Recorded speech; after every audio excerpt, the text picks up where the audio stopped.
Anak-anak, ini adalah 3 nasihat ayah untuk hari ini.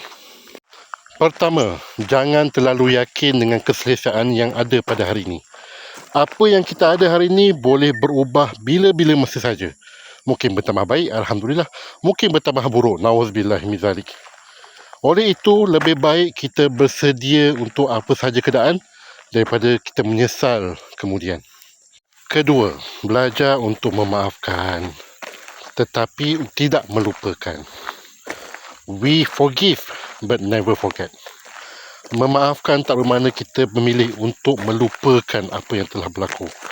Memaafkan itu bermakna kita memilih untuk melepaskan beban di hati. Kita belajar, kita teruskan perjalanan. We learn and move on. Ketiga, jangan tunggu susah baru nak berubah. Perubahan tak perlu untuk kita tunggu masalah datang. Orang bijak akan berubah sebelum keadaan memaksa.